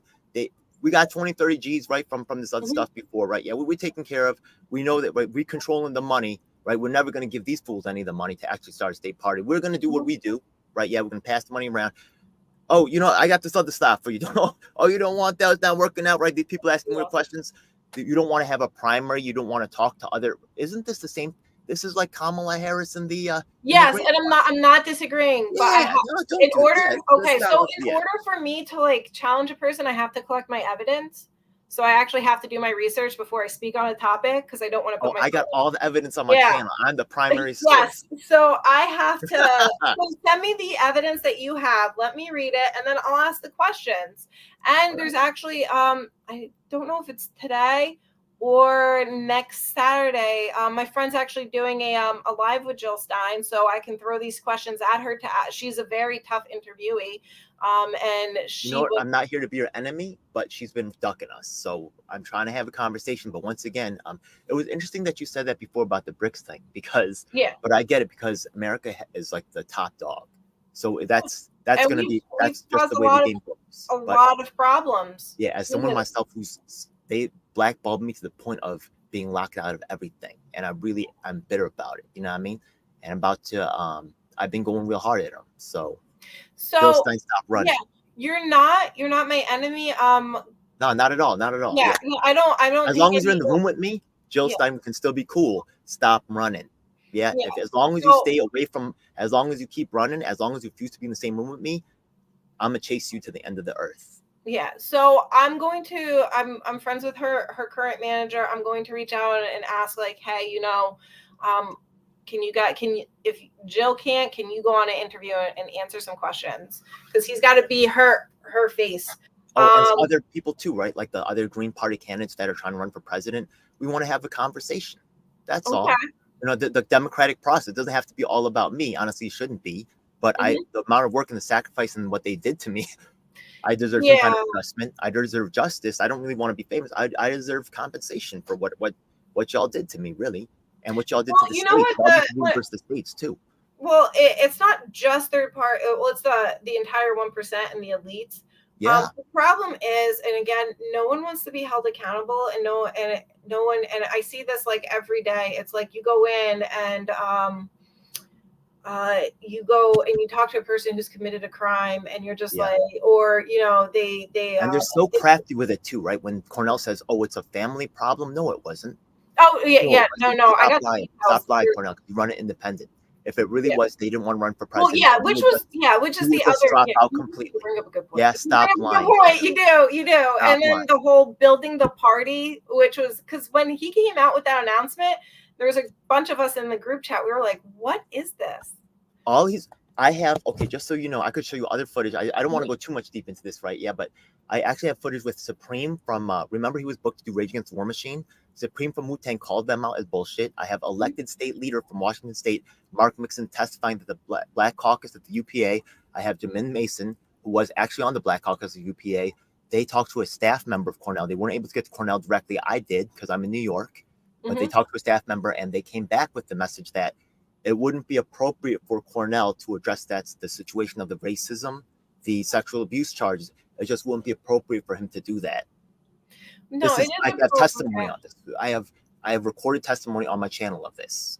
Yeah, but when you have like leaders, and when there's any sexual abuse allegations or any sort of like negativity, you know, it is what it is. He's scared. He don't want to be. But it isn't, especially when it comes to sexual abuse allegations. Oh yeah. Everybody on my team that says that they're committed to my team, I have this conversation with them individually, and I have this conversation with them like as a group. And I say, if there's any point in time that someone's making you feel uncomfortable, you do not stay in that situation. You come to me or the first person immediately, and we sever ties with that person. And if this campaign fails because of that, at least you don't have trauma, long-lasting trauma, and nothing bad happens. Your safety comes first before the campaign. Oh, I'm gonna blow your mind right now. Check this out. Okay, so lately, right? Yeah, all of a sudden, right? Did you hear about Nick Brown and Zainab Day and the sexual assault allegations? Have you heard about that? Yes. Okay, good. Okay, so let's talk about this for a second. Scott Ritter all of a sudden came out of the woodwork, right? Scott Ritter. You know What Scott did Ritter? yeah, what did he say? And when Okay, did he say? you know he's a 2-time convicted pedophile, right? Yeah, what did he say? No. But like all of a sudden, the media started like picking him up, like in this independent media space. He started going on a lot of interviews and stuff. Yeah. You know what I mean? Why do you think that all of a sudden he's coming out and being a guy now? Oh my gosh. Well, first I'll off, tell you why. Right? It's to make the sexual abuse of Caleb Maupin and Nick Bronner to normalize their sexual abuse. That's how sick this fucking thing is. well, Because they can have anybody speaking out against the war. They could have anybody, right? They don't have to endanger the whole movement by having a 2-time convicted pedophile. But once Nick Bronner got in his sexual abuse allegations, they checked the timeline. They brought out Scott Ritter right afterwards to make sexual abuse okay, to make it seem like, Nick Bronner was a victim.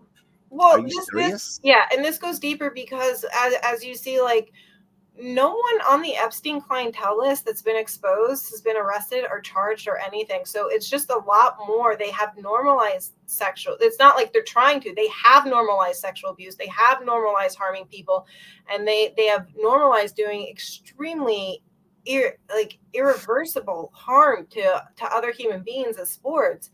And and they expect us to take this seriously, and to take them seriously, and they expect us to vote for them, and they expect us to turn a blind eye.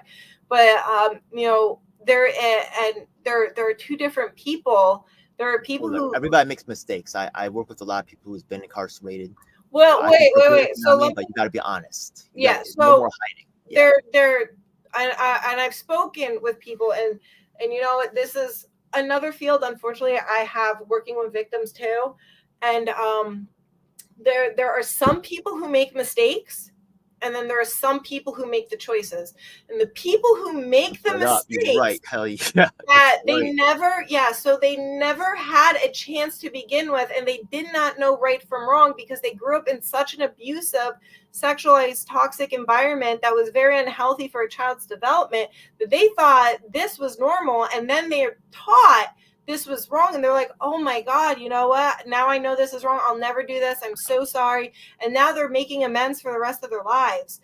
Then there are the people who have the choice, like Nick Bronner, where you're making a lot of money, you have the privilege, you have the status, you have the access, and and it's not being held accountable. Like, he got a job with RFK. It's ridiculous. Yes, and you're choosing to commit these horrific crimes. So now it pulls back. That wasn't a mistake. That was an act of choice you made. Sorry, I just had to think about that. I'll call that back later. Don't worry about it. Okay. Go ahead. Yeah, no, that was it. Like, that's the difference. There are people, because I've met people, like, there's this one guy that I worked with a few jobs back, and he was, for his entire childhood, he was raped, but he was raped by his father and other men in his family. He stayed only because he had to protect the women in his family, because if he wasn't, but there was no, and this is a person of color too, so there was nobody there to protect him. And then the moment he gets free and he escapes, he committed a sex crime. Oh, not the moment, like, he fell in love with a person, he had a crush on a person, and then this was instilled in him as a growing up and as a child, and unfortunately he repeated that onto someone, but he took accountability immediately. He said, I thought this was normal, I thought this was supposed to happen. So no, he didn't know any better, but now he knows, and now he says, like, I'm gonna own this for the rest of my life. Okay, thanks for letting me get that out of my system and stuff. Yeah, I really appreciate that. Yeah. So hey, is there any policy about the Senate that you feel, I know I mentioned the international stuff, the economy stuff. Is there any issue that you feel like maybe I missed, or maybe one you want to just kind of mention out there? So I would just throw the failed war on drugs out there. So what a lot of people don't realize is the majority of these drugs are already legalized with a prescription, and we're only supporting big pharma. It is, if you go to the hospital, you can get a prescription, if your doctor says, for fentanyl, for opiates, for oxycodone, you can get a prescription. Wait a minute. How do you feel about the vax? The vaccine? Yeah. I support education being the key root on a person's decision. I am against mandates because of the US's history on mandating things. And the vaccine was intentional because at the same time, and I remember when I was working at the hospital, I wanted the non-mRNA vaccine, but the U.S. and it was out there too. At the same time, the U.S. said no, you can only have these options, or you. Yeah, now it's a marketing gimmick. Now they make it now they made the flu vaccine. Now it's a marketing gimmick so they could charge. It's just disgusting. And Commercialism. then what a lot of people don't realize is the politicians that are enforcing these laws, they also do have stocks and they're making money off of it as well. Yeah. So, but if they were really, and it was never about helping people, it was about money, because if you truly cared, you would have given all the research out up front. You would have had people be able to answer questions if they had concerns.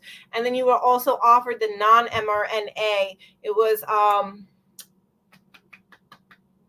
I'm going to have to text you the name. I used to know it off the top of my head. No one asked me that question in a long time. But you would have offered the mRNA at the same time as the mRNAs. Well, it might be like very akin to antigens. Sometimes they call it antigens or other different things. Yeah, like there's. But no, yes. Don't worry about that. We're not here for that. We're here for just like learn about you as a candidate, which you've done great, by the way. How can people? I'm actually a fan. I do plan on signing for your mailing list and stuff like that. How can people? You got a website? You got like social media you update? How can people find out more about your stuff? Well, actually, if you go to KhalilforSenate.com, which is my name up here, you can get access to all my social media pages. They are right there on my webpage. And then you can also reach out to info which is on my webpage. Contact us, fill out a form, ask a question, send it away. And we get back to people within like 48 to 72 hours. Okay. Another thing is that, we're going to have this conversation in a quick minute. Remember I told you about that my main project I'm working on that I haven't told you about yet? Yes. So now let's talk about what you have planned for the future. What are you planning for the future? How far in the future are we talking about? Okay, well, let's get to one of the things coming up for you right now. You're petitioning. So the thing is that right now, you might have, now here in New York, we have something called county committee or state committee. You ever heard of that? Yes. Okay. Now, what is county or state committee? Do you know what they do in your particular jurisdiction? Because sometimes it's a little bit different. So in New Jersey, we do have our committee, the Green Party Committee. We are working on just getting volunteers who are interested in collecting donations. You ever do it for which party is in power in New York, Jersey? Is it Republicans or Democrats? Democrats. And you ever been part of the Democrat county committee, or you ever been to those meetings? No. Okay, just so you know, okay, they try to really hide this and they try to discourage this greatly, so it's not surprising. Yeah. Okay, this is a highly hidden feature. Okay. Now the thing is that county committee, what does county committee do? County committee makes the state committees, and state committees actually run the ballots, right? Yeah. So people complain about, like there was tampering, blah blah blah, right? Yeah. Who has the control of that? Oh, that's the county committees. They makes the rules for that, right? Also the Board of Elections, but county committee makes the rules. I have machines, Dominion machines, blah blah blah. Who did that? That's county committee. Okay, go ahead. There's more than this, but go ahead. When we get off from here, and when we come back in the show, we could probably do it in like 2 weeks or something.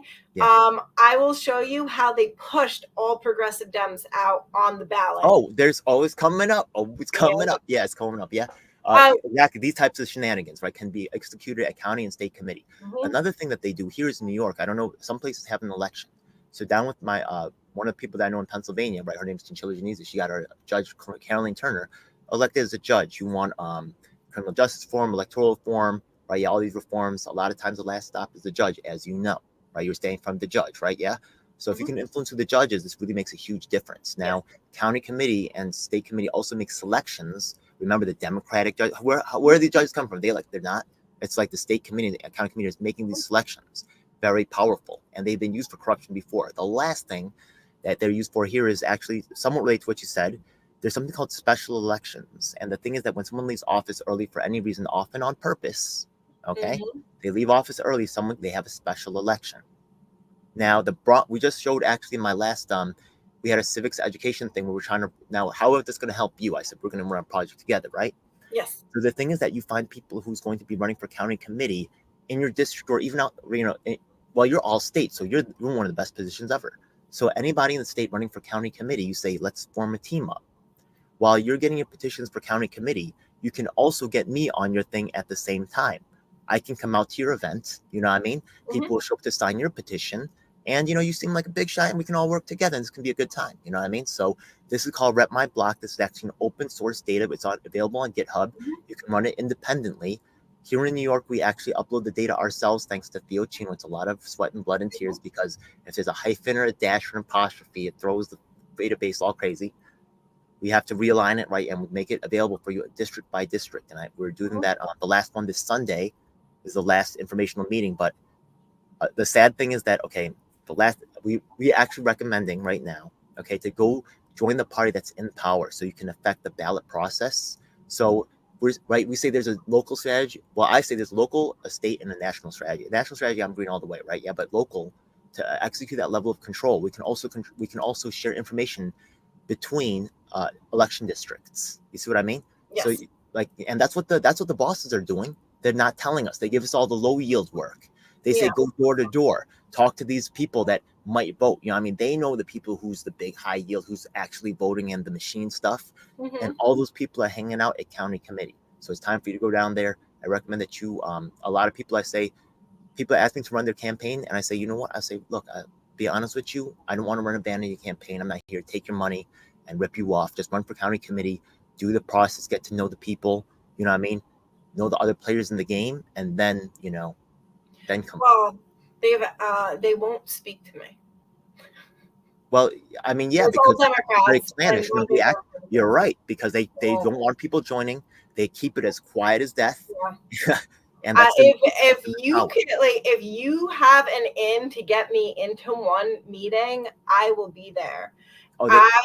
I cannot, because I have reached out to progressive Dems, and these are different committees. I've even reached out to college Dems when they endorsed Andy Kim and said they were going to support him. I'm like, but he doesn't support anything you guys are doing. Why aren't you guys working with the candidate? I have an email list of colleges. I'm going to send it to you. Yeah, don't worry. You're going to get that too. I have a lot of resources. So so different committees. The student movement is one of the most compromised movements in the entire activist sector. I'm sorry to tell you.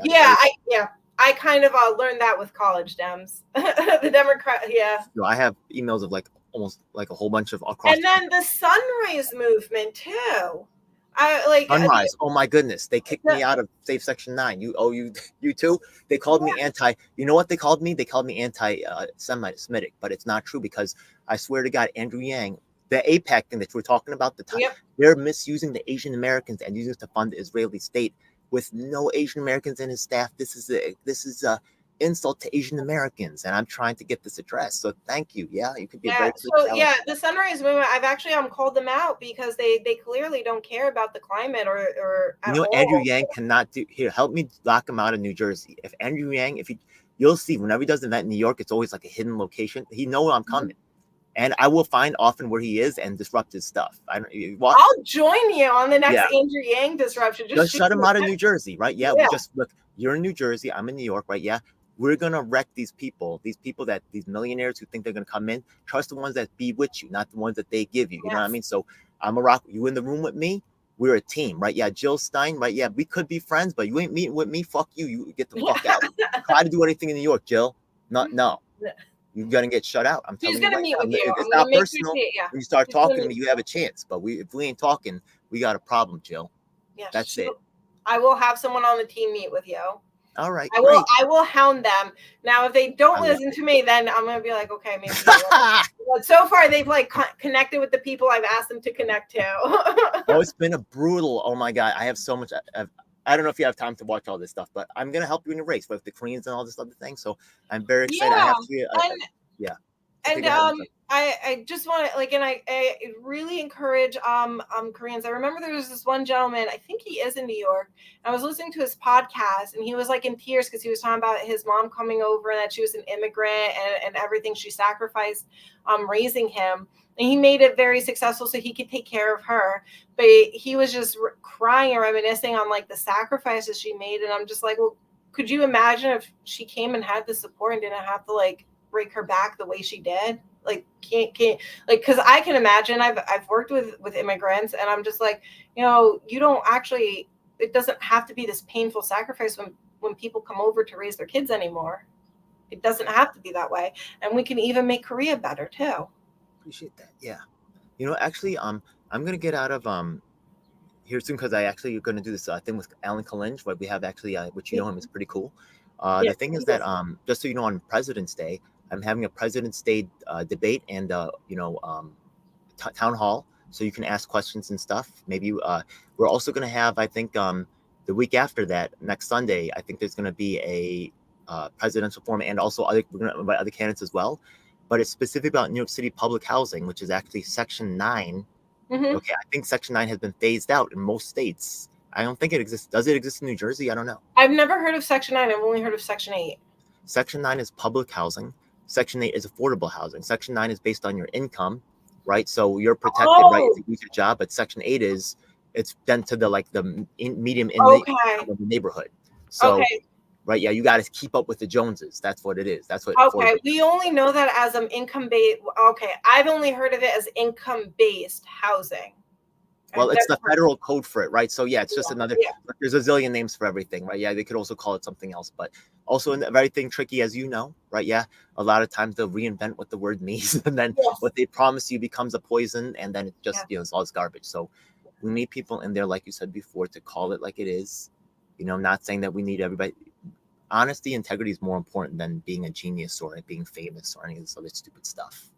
So yeah, I 100% agree, and I just like to say, like, I don't want anyone to look at me as like with the savior complex or put me on a pedestal. Like, I grew up in foster care. I had to do what I had to do to survive. I was a homeless teenager and a homeless young adult.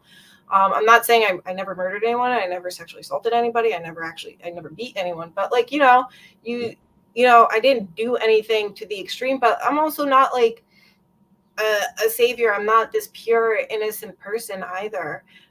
So I'm just, I want to be looked at as a regular person. I want people to come to me with questions. I want people to give me their ideas. I want to be able to have conversations. The one thing that I will never engage in is if, you come into it and you think that you're a know-it-all and you're just like, you're wrong. Cause I'm like, I'm not here to beat a dead horse. Cause like for my job, I have to like already talk to people that believe that they're right with everything. So I'm like, I don't want to. Well, you've lived it. There's a big difference, right? Like, let them try to tell it to you because you lived it. So okay, like sure. I get that. Yeah, I love that about you. I'm very excited. And I'm thrilled to meet you and to. I know, and you're right next door, New York. To go, I think is it? Oh wait, is it Penn Station? Oh yeah. What? Oh, you're Madison Square Garden. Madison Square Garden is 20 minutes from the train for me. That's cool. Okay. Yeah. Wait till you see the extent of. Actually, there's places in Jersey that are closer than Brooklyn to Manhattan. Like, let's be real. Yeah. Like I've seen that. So, there's honestly crazy things going on. I'll send you some of my work. I'm here. Yeah. Oh, but I'm very excited to meet you. I agree with you on a lot of positions. We just have to have that kind of synergy, and I think we'll have a productive relationship. Yeah. Yes, and just. Guys, if you can donate, I'd actually like to do a tour across the state of New Jersey. So we need to be there are people I'd like as panelists. Some have offered to be panelists for free. Some have asked, for $100. So I have no problem paying $100 if we get the donations in. Does your campaign have T-shirts? We do have a store on my website. So I'm going to ask one of the viewers here to buy me a shirt. All right, I'm putting my address in the comments. Okay, please send me a shirt. Okay. We also have a Gold Bars Bob shirt. You might like that one. Gophers Bars. Gold Bars Bob. Okay, well, who is Gold Bars Bob? That is my original opponent. And I don't think he's actually running for re-election because he's on his second federal trial. But even Andy Kim and everyone who's running now against him endorsed in support of him on his first federal trial. I'm just like, wait a second. He even had child victims speak up about his abuse, and they quoted him saying the younger, the better. He likes them. And now all those girls I don't know what happened to them. And, Does it make sense that there's no Koreans on my channel? Doesn't make sense, folks. Doesn't make sense. I'm a Korean American, progressive. But that goes back into the culture. It goes back. It's all rooted into the culture, and you understand that when it comes to Korea, especially, they want to be westernized so bad, and it's not a knock, like, because I know Koreans and they're great, but I know it's because they're scared of the questions that I'm asking about this APEC stuff. That's why. That's why. Yeah, they're scared of that. Yeah, they can't answer that. That's why. Yeah, I know Koreans. They want to like me. I know they do. Yeah, but they scared. They scared this APEC stuff. Yes.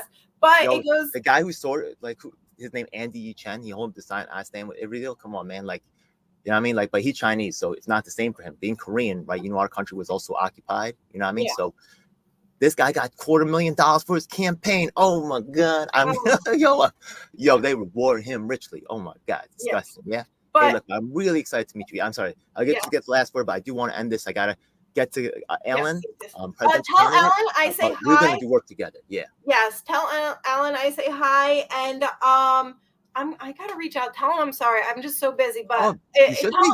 I hope you win. You better win. Okay, don't lose because you're talking to us. Yeah, don't lose because you're talking to us. No, you know what? They've already shut me out so much. I am trying. The goal is to win in 2024, but in order to do that, hey, look, I got a plan to help you with petitioning. Right? Yeah, I got a new plan to help engage people and get them actual power. Right? Yes. Oh, the district leader. We actually have a documentary on this that showed the Manhattan Film Festival. I'll send you the movie. You could watch it. Yeah, it's a little. Yes. If you send it to me today, I can actually watch it. I'll have some free time later. Wait. Oh yeah. I have. Not the evening, and then I should have free time tomorrow. Because again, guys, like I work. I've interviewed over 100 activists. Yeah. We've interviewed over 60 candidates, and every single one of them was asked about Assange, by the way. And out of these 100 activists, this is my favorite one. His name's Theo Chino. He's my first activist of the year. So you know, I really hope you enjoy it. Yes, I will. I will enjoy it. I love independent documentaries and media when people put things together. I also like underground artists, so you know that's just my culture I grew up in. So you know, cool. Yeah. All right. Thank you so much. Thank you so much. Thank you, everybody, and follow me on Twitter and check out my social media. Reach out with any questions, and we'll be in touch. All right. Thank you so much. Bye. All right. Bye. End the stream. Next one, Ellen.